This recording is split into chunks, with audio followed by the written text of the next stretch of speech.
Hello, it's great to see you today. I'm going to be sharing two of the best crime shows from the last couple of years that nobody seems to know about. Like, no one I talk to about TV has seen these series and they are so good. At the end of this video, I'm going to tell you what I think links these two great shows, so stick around till the end to see that. Both these shows are limited series, which in my opinion makes TV so much better. I love it when you know that there's going to be a decent end to a story and everything's going to be wrapped up properly, because it can be super disappointing to be loyal to a show for years and then the ending falls flat. Game of Thrones. My first show is Collateral, which is a 4-part limited series. The premise of this show is that a pizza delivery driver gets shot after dropping off a pizza to someone's house. Carey Mulligan is the main actor on the show and she plays Kip Gillespie, who's the lead detective inspector on the case. While she's kind of investigating this murder, we also see this ensemble cast concurrently dealing with their own issues, and it's kind of a web of people that are connected in some way by this murder.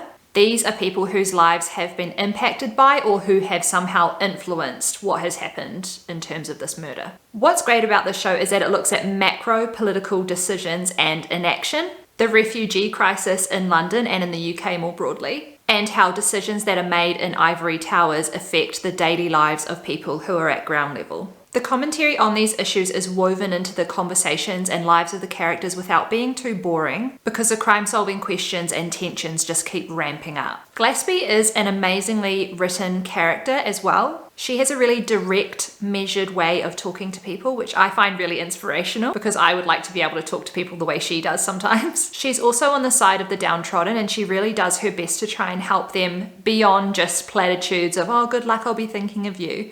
You know, she actually takes action and steps to make change happen for these victims. But one of the best things about this show is that she's pregnant, and I think it only gets mentioned once through the whole series. She's a clever, capable woman out there doing her job. And yes, she's pregnant, but she doesn't get wrapped in cotton wool and she doesn't get coddled and she doesn't get told what she can and can't do, which I think is a really powerful representation of pregnancy on screen. The second show I wanted to talk about is called The Night Of, as in the night of the crime. This show has really stuck with me since it first came out, and it came out in, wait for it, 2016, like 6 years ago. But it really is that good. I always think about it and I always think about that main character, Naz. Naz is a Pakistani American university student who is on his way to a party. He's borrowed his dad's taxi so he can get there. And while he's on the way to the party, this pretty girl jumps in the back thinking, you know, that he's a taxi when he's not.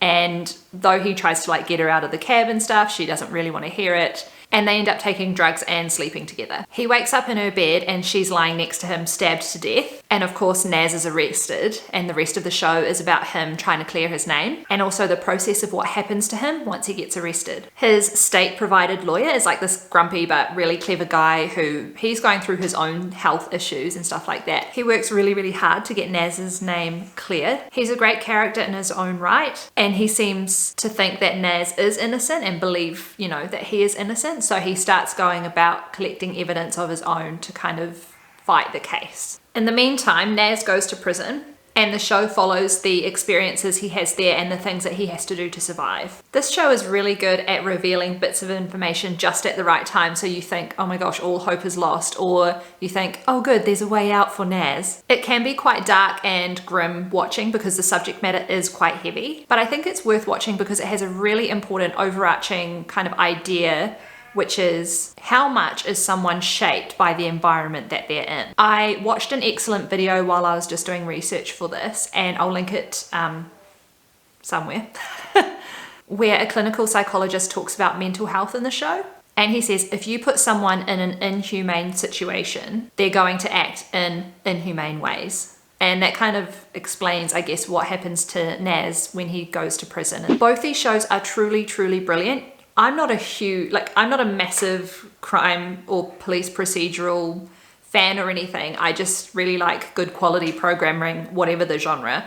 And yeah, these shows are so brilliant. They've got quality and depth and a really good sort of socio-political commentary. Both these shows definitely get a 5 out of 5 from me. I think it's really important that films and televisions do discuss, you know, what's going on at the time. Yes, there is a place for escapism and frivolity and all that kind of stuff, which is great, and I love that just as much as, you know, these deeper, more hard-hitting political, you know, social commentary type shows. But yeah, I do think it is really important to have these representations on screen, to have these discussions on screen, so that we can kind of make sense of the world around us. Now, what I was saying at the beginning of the video, the way both these shows are linked is by their portrayal of bias and how people are treated with biases that can seriously damage their lives. They challenge us to look at our own biases and ensure that biases don't inform the basis of how we act towards other people or how we treat other people in our communities. Thank you so much for watching. I really appreciate it. Leave a comment below if you have seen these shows and tell me what you thought of them.